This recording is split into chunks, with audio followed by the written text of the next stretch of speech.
Coucou tout le monde, j'espère que vous allez bien. Alors je vous avais dit qu'on se retrouverait au Guatemala pour l'épisode suivant, mais il se trouve que j'ai du temps à tuer. Donc j'ai décidé d'enregistrer un dernier épisode, cette fois-ci c'est vraiment le dernier, ici au Nicaragua. Rien à voir avec le Nicaragua. Aujourd'hui on va parler d'un sujet très à la mode. J'ai nommé les flammes jumelles. Les flammes jumelles, promesse toxique du happy ending spirituel, histoire de lien d'âme dans laquelle je me suis moi aussi perdue. C'est pour moi l'enfer de notre époque et c'est de ça qu'on va parler aujourd'hui. Bienvenue dans ce nouvel épisode de Sunday Mood. In the sun, it's already begun. Donc pour commencer, je vais vous expliquer ce qu'est le lien flamme jumelle pour ceux qui ne savent pas. Donc comme vous le savez, on a des contrats d'âme, il y a des liens d'âme, des liens karmiques, des liens flamme jumelle. Et donc le lien flamme jumelle, ce sont deux âmes, le divin féminin, le divin masculin, le runner et le chaser, qui se rencontrent. C'est comme une évidence. Et au bout de quelques temps, ces deux âmes se séparent. Là commence en général la nuit noire de l'âme, qui va permettre à l'ego et à toutes les croyances limitantes de s'effondrer. Donc la nuit noire de l'âme arrive après la séparation et cette nuit noire de l'âme va permettre aux deux flammes de faire leur travail intérieur pour ensuite vibrer à la même fréquence et se retrouver. C'est ce qu'on appelle du coup la réunion des deux flammes. On a le chaser qui va avoir plutôt un attachement anxieux, donc son travail ça va être de se choisir, d'apprendre à s'aimer, d'aimer sans attente et sans condition. Et on a le runner qui va lui avoir un attachement plutôt évitant, et lui son travail ça va être de détruire ses peurs de l'intimité, d'apprendre à ouvrir son cœur, d'apprendre à aller plutôt vers l'autre. Donc le chaser court après le runner et le runner fuit, évidemment.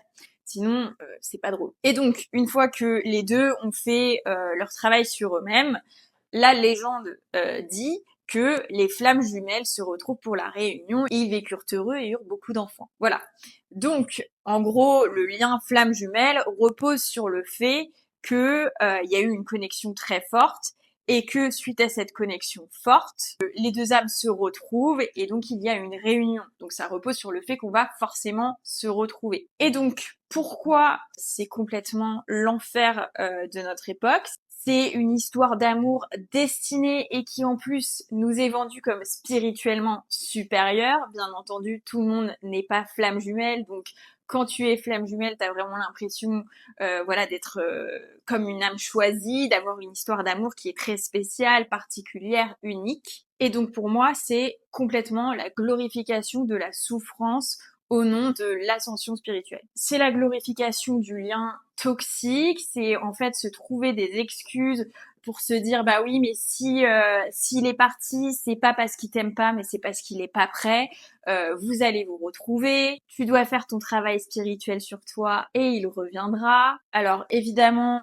moi aussi je me suis fait avoir par tout ça, vous le savez, pendant très longtemps, j'ai cru que mon ex allait revenir. Évidemment, aujourd'hui, je pense que c'est un lien d'âme. Je ne sais pas si c'est un lien flamme jumelle, mais en tout cas, évidemment, il y a une différence entre lien karmique et lien flamme jumelle, mais le but, il est le même. Le piège dans tout ça, c'est, étant donné que la réunion est inévitable, on est constamment dans l'attente, dans le il faut que je fasse plus, il faut que je guérisse mieux, il faut que je fasse le travail sur moi et il reviendra. Et en fait, on s'attache à ça, on s'attache à des croyances malsaines qui font que, en fait, on reste bloqué dans l'attente, dans l'obsession, dans le doute. Et on vit pour ce jour hypothétique où il va se réveiller et il va revenir. Et en attendant, en fait, on est juste pas en train de faire le travail sur nous puisqu'on est attaché au fait que oui, il va revenir, qu'il va y avoir une réunion. Et pour moi, le problème ici, c'est pas le lien, parce que je ne renie absolument pas le fait qu'il y a un lien profondément intense, transformateur et extrêmement karmique. C'est toute la propagande qu'on fait autour de ça. C'est tout ce marketing spirituel autour de la relation toxique, la douleur souvent des femmes parce que souvent le chaser le féminin divin, c'est la femme qui va courir après l'homme. En fait, on trouve des excuses à l'homme sur le fait qu'il fuit, qu'il nous choisisse pas. Enfin, à quel moment en fait? S'il nous choisit pas, il nous choisit pas, mais ciao. En gros, c'est un enrobage un peu mystique à une dynamique de rejet et d'évitement. Donc, on trouve des excuses à la personne qui fuit en se disant voilà, il fuit, il évite, pas parce que il nous aime pas, mais en gros parce que c'est ma flamme jumelle. Et donc maintenant que j'ai suffisamment avancé dans mon parcours de guérison, et j'ai même pas envie de vous dire dans mon parcours de flamme jumelle, parce qu'en fait je l'appelle même plus comme ça, je me rends compte à quel point c'était toxique et à quel point en fait j'étais tellement attachée à cette idée de réunion. Vraiment, à un moment, je vous l'ai déjà dit dans les épisodes précédents, je disais à tout le monde, il va revenir, parce que j'en étais persuadée. J'essayais de manipuler les énergies en disant si je lâche prise suffisamment, bah en fait, il va se rendre compte que je laisse, enfin, l'énergie entre notre lien va sentir que je lâche prise et donc que je m'en fous. Et donc à ce moment-là, il va revenir, parce que la réunion tient sur ça, sur le fait que quand le chaser en gros s'aime suffisamment et lâche prise sur le lien, c'est à ce moment-là que le runner réalise que ça y est, en fait, il l'aime et là il revient et donc la réunion peut se passer. Évidemment qu'on a envie d'y croire et donc notamment une des choses qui a fait que j'ai cru que moi aussi j'étais dans un parcours flamme jumelle, c'est que au moment de la séparation, en général, le féminin divin a un éveil spirituel assez fort, ce qui a été évidemment mon cas. Donc forcément, c'était un indice supplémentaire qui faisait, enfin voilà, j'ai un éveil spirituel, c'est un lien spirituel très destiné, très supérieur. Enfin voilà, je suis un être unique. Non, je suis une personne normale, c'est un lien d'âme. On a un contrat d'âme qu'on a pris avant même d'entrer dans cette vie, je l'ai déjà dit. Les contrats d'âme sont là pour nous faire évoluer, nous faire grandir. Évidemment que ce lien, pour moi, a été profondément catalyseur, mais aujourd'hui, voilà, en fait, genre juste ce truc de flamme jumelle, c'est l'internet qui nous vend ça, en fait, c'est une propagande, je trouve ça absolument hyper malsain, quoi. Si deux âmes sont destinées à se retrouver, elles se retrouveront, quoi qu'il arrive, lien flamme jumelle ou pas lien flamme jumelle. Et surtout, il y a autre chose, c'est que quand on prend un contrat d'âme, on prend un contrat en entrant dans cette vie, le contrat, il doit être accepté par les deux parties. Peut-être que moi, aujourd'hui, je suis en train de faire mon travail sur moi, j'ai accepté le contrat, je fais tout ce qu'il faut pour honorer ce contrat, mais si lui il le fait pas, bah en fait le contrat ciao bonsoir, il prend pas effet. Le principe des flammes jumelles, c'est que les deux flammes, les deux âmes doivent faire le travail sur elles pour pouvoir vibrer à la même fréquence et se retrouver dans cette vie. Après, je pars également du principe que si deux âmes sont destinées à se retrouver, que ce soit dans cette vie ou dans une autre vie, elles se retrouveront. Donc pourquoi s'attacher au fait qu'il doit y avoir forcément une réunion dans cette vie? Peut-être que la réunion, elle se passera pas dans cette vie. Peut-être que ton âme, elle va pas grandir suffisamment dans cette vie ou la sienne pour pouvoir se retrouver. Peut-être que ce sera dans la prochaine vie et c'est complètement ok. Et donc évidemment, moi dans le parcours flamme jumelle, j'ai l'attachement anxieux, je suis la chaser. Donc mon travail c'est d'apprendre à m'aimer, d'apprendre à aimer sans attente, sans contrepartie. Et donc le but c'est d'honorer le lien sans en attendre quoi que ce soit.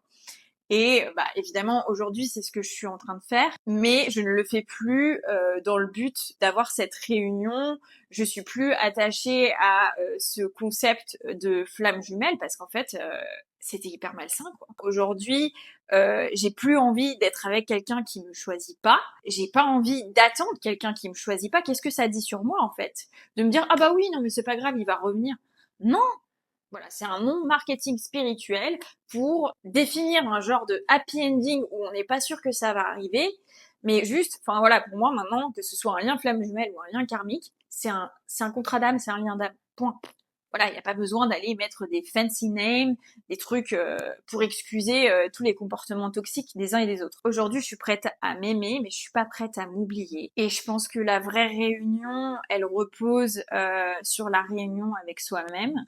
sur le travail qu'on fait sur soi-même. Et le vrai travail, c'est pas d'attendre que l'autre t'aime, te valide, te choisisse. Le vrai travail, c'est d'arrêter d'attendre pour s'aimer soi-même, en fait. Et quand on est obsédé par cette réunion, par ce retour, bah en fait, on est constamment dans l'attente que l'autre nous valide, au lieu de se dire bon bah en fait non, je n'attends pas qu'on me choisisse, je me choisis moi-même. Et donc aujourd'hui, je renie pas que le lien existe. Pour moi, le lien aussi intense soit-il, karmique, flamme jumelle, peu importe, il existe, il est profondément transformateur. J'en suis extrêmement reconnaissante avec toute la douleur, toute la noirceur que ça m'a apporté.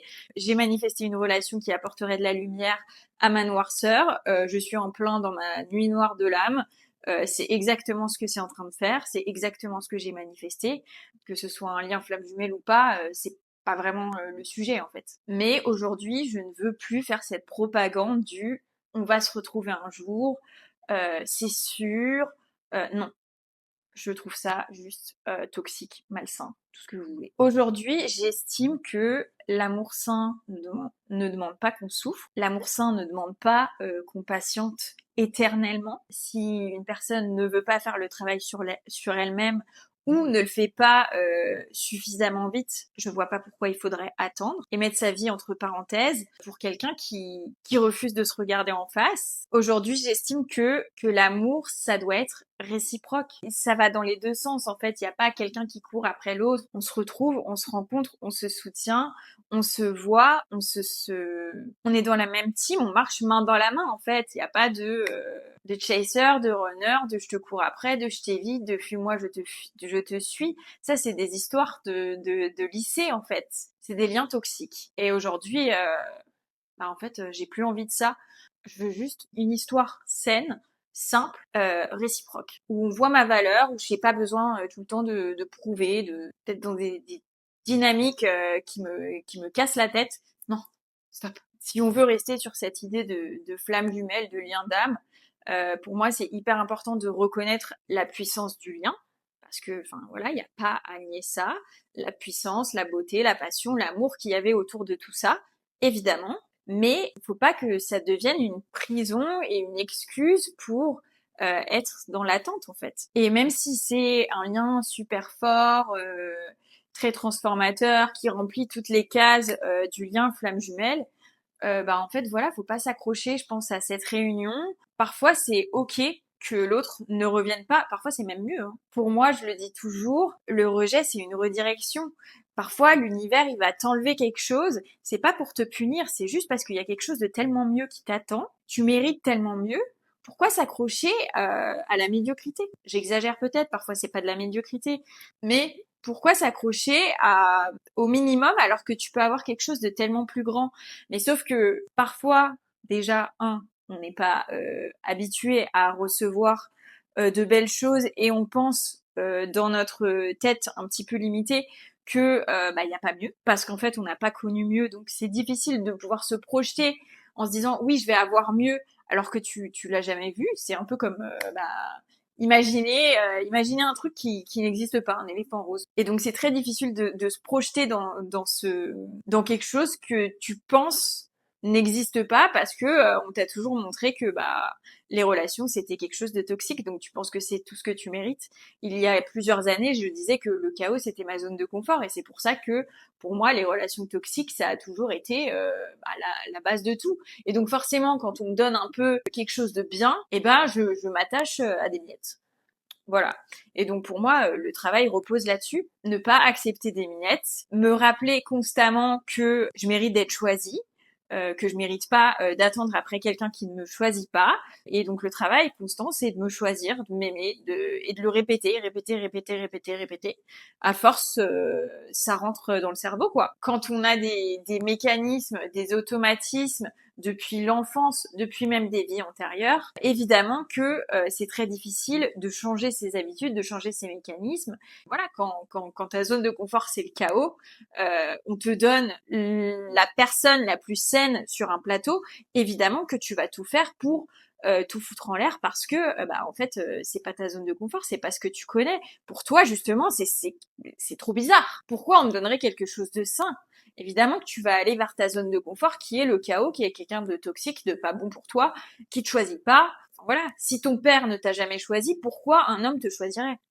Donc l'idée du lien flamme jumelle souvent c'est d'être un catalyseur pour ça et de t'obliger à voir tous ces schémas-là et à te choisir, à t'aimer, sans être dans l'attente de quelqu'un qui va le faire pour toi. J'ai traversé suffisamment cette nuit noire de l'âme, mon ego s'est suffisamment effondré, toutes mes illusions, et aujourd'hui, déjà je me choisis constamment, tous les jours, même parfois quand c'est encore difficile, et aujourd'hui ce que je veux, ce que je recherche, c'est de la clarté, c'est de la présence, de la constance. C'est quelqu'un qui m'élève et qui est pas constamment en train de me déstabiliser, en train de me faire me poser des questions sur ma valeur, sur qu'est-ce que j'ai fait bien, qu'est-ce que j'ai pas fait bien, d'être constamment en train de réfléchir à sur moi-même, de me demander si je suis suffisante, etc. Non. Aujourd'hui, je veux quelqu'un qui est là maintenant, demain, après-demain, tous les jours, de manière constante, et pas un jour peut-être dans une autre dimension. Non, c'est pas possible de vivre comme ça. C'est pas sain. C'est un mindfuck pour le cerveau. Aujourd'hui, je veux plus porter seule une histoire, je veux marcher main dans la main avec mon partenaire, je veux qu'on soit deux, je veux qu'on soit une team, je veux plus confondre éveil spirituel avec attachement toxique, parce que en fait, c'est un peu ça. Le lien flamme jumelle, c'est on nous vend l'éveil spirituel, le fait qu'on soit un être avancé, sous couvert d'attachement toxique et de liens chelous. Et donc si toi aussi tu penses être dans un lien flamme jumelle, déjà je pense que t'es pas seule, mais ce que j'ai envie de te dire c'est peu importe que ce soit un lien flamme jumelle ou pas, tu as cette chance d'avoir vécu un lien qui te permet de te transformer profondément, de t'éveiller suffisamment pour faire ce travail sur toi, apprendre à te choisir ou à t'ouvrir au monde extérieur.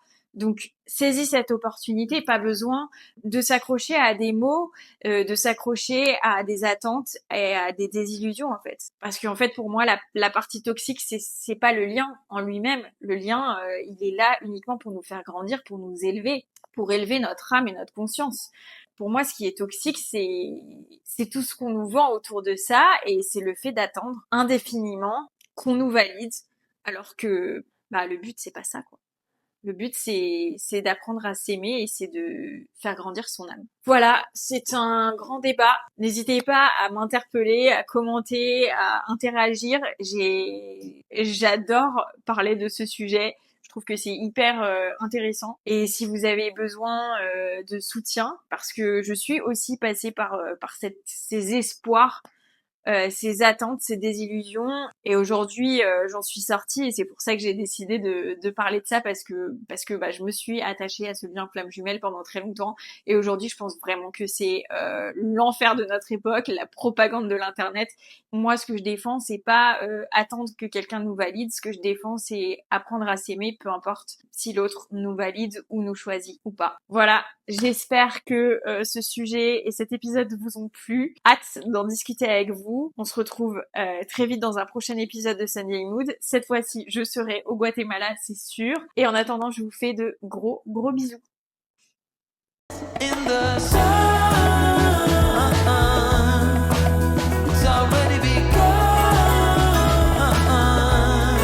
C'était Sunday Mood. Si tu as aimé cet épisode, n'hésite pas à le partager ou à me laisser un petit mot. On se retrouve très vite pour continuer à grandir ensemble. D'ici là, prends soin de toi. Et souviens-toi, tu mérites tout l'amour que tu te donnes. À bientôt.